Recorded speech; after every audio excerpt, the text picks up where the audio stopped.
Praise the Lord. సత్యస్వరూపి పరిశుద్ధుడనగు యేసుక్రీస్తు పరిశుద్ధ నామమునకు మహిమ ఘనత ప్రభావములు కలుగునుగాక. యేసు నామములో మీరందరూ కాపాడబడుదురుగాక. ఈ దినపు యేసయ్య జీవపు మాట. ప్రకటన గ్రంథం 3వ అధ్యాయం 11వ వాక్య భాగం. నేను నిన్ను కాపాడెదను. యేసయ్య రెక్కల క్రిందికి చేరి సురక్షితముగాను క్షేమముగాను కాపుదలను భద్రతను అన్ని విధాలుగా అన్ని వైపులా అనుభవించుచు నిర్భయముగా ఈ ఆత్మీయ యాత్రలో కొనసాగుచున్న నా దేవుని ప్రియులారా, శోధన కాలములో శోధన గడియలో మన యేసయ్య మనలను కాపాడే దేవుడే ఉన్నాడు. అవును ప్రియులారా, ఆయన మనలను కాపాడకపోతే కావలివాడు మేలుకొని వండుట వ్యర్థమే కదా. అవును, అన్ని విధాలుగా అన్ని వైపులా అన్ని రంగములో యేసయ్యే మనలను కాపాడుటకు సమర్థుడు సర్వశక్తి గల దేవుడే ఉన్నాడు. యేసయ్యను మించిన కాపుదల ఎక్కడ దొరకదు, పొందుకొనలేము అనే సంగతి ముమ్మాటికి వాస్తవం. ఈ ఆత్మీయ పరిశుద్ధ మార్గములో ఆత్మీయ జీవితమునకు కాపుదల అవసరం. భక్తిపరమైన విషయములలో యేసయ్య కాపుదల కావాలి. యేసయ్య వలన మనం పొందుకున్న ప్రతి వాటిని కూడా యేసయ్య వలనే కాపాడుకోగలము. ఎందుకనగా ఆయనకు అప్పగించిన దానిని రాబోవుచున్న ఆ దినము వరకు కాపాడుటకు శక్తిగల దేవుడై ఉన్నాడు. సమర్థుడైన సర్వశక్తిగల దేవుడై ఉన్నాడు.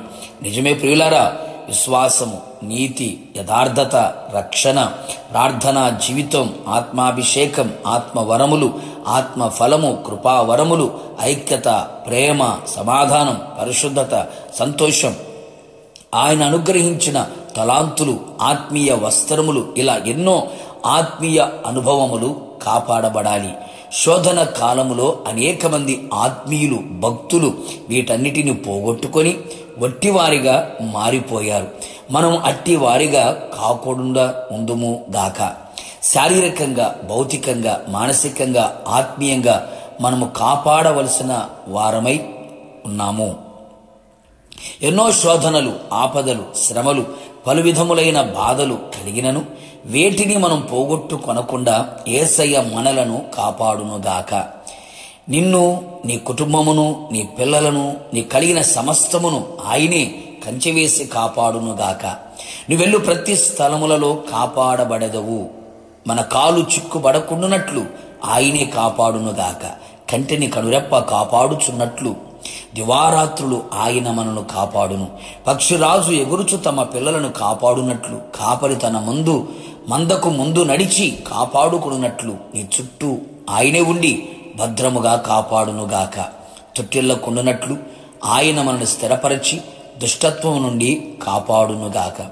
ప్రభు రాకడ పర్యంతం నిందారహితులుగా నిర్దోషులుగా ఆయన ఎదుట కాపాడబడుచు ఆత్మీయాత్రలో కొనసాగుదుముగాక. కృపాక్షేమములే, కృపా సత్యములు మనకు తోడుగా ఆయన పంపి నీ రాకపోకల యందు పగలు ఎండదెబ్బ రాత్రి వెనల దెబ్బ తగలకుండా ఉండునట్లు నీ మార్గమంతటిలో ఆయన నిన్ను కాపాడును. నిశ్చయముగా మనము ఆయనను ప్రేమించి ఆయనకి ఇష్టలమై ఆయన విశ్వాసముంచి పవిత్రత గలవారమై ప్రార్థనా అనుభవాలతో వాక్యానుసారముగా జీవించుచు భక్తి గలవారమై సాధువులమై ఆయన సన్నిధిలో నిలిచి ఉండెదము. నిశ్చయముగా నీ ఆత్మను, ప్రాణమును, శరీరమును నిందారహితముగా నిర్దోషముగా ఆయన ప్రభు రాకడ వరకు కాపాడి ఆయన ఆగమమునకు మనందరినీ సిద్ధపరచును గాక. ప్రార్థన. కృపాసత్య సంపూర్ణుడైన నా ప్రియ పరలోకపు తండ్రి, మీకు స్తుతి స్తోత్రములు చెల్లించుచు ఉన్నాం. నేను నిన్ను కాపాడుదును అని వాగ్దానం ఇచ్చి ఉన్నారు. ఈ వాగ్దానాన్ని విశ్వసిస్తున్నాం ప్రభువా. ఆత్మీయ యాత్రలో, విశ్వాసపు పరుగులో, ఆత్మీయంగా, శారీరకంగా, భౌతికంగా సమస్తములో కూడా మీ వలన కాపాడబడుచు మీ ఆగమమునకు మేమంతా సిద్ధపడునట్లుగా కృప నిండుగా దయచేయమని మీ కాపుదలను కోరుకుంటూ మీ పాద సన్నిధిలో నిలిచి ఉన్నాం. కృపతో మమ్మల్ని అందరినీ జ్ఞాపకం చేసుకోమని మమ్మల్ని మీకు అప్పగించుకుంటూ పాదాల మట్టుకు తగ్గించుకుంటూ యేసు నామములో వేడుకొని పొందుకొని ఉన్నాము తండ్రి, ఆమేన్. నిశ్చయముగా మీరును మీ కుటుంబ సభ్యులందరినీ నా యేసు నాథుడు ప్రభు రాకడ వరకు కాపాడును గాక. God bless you.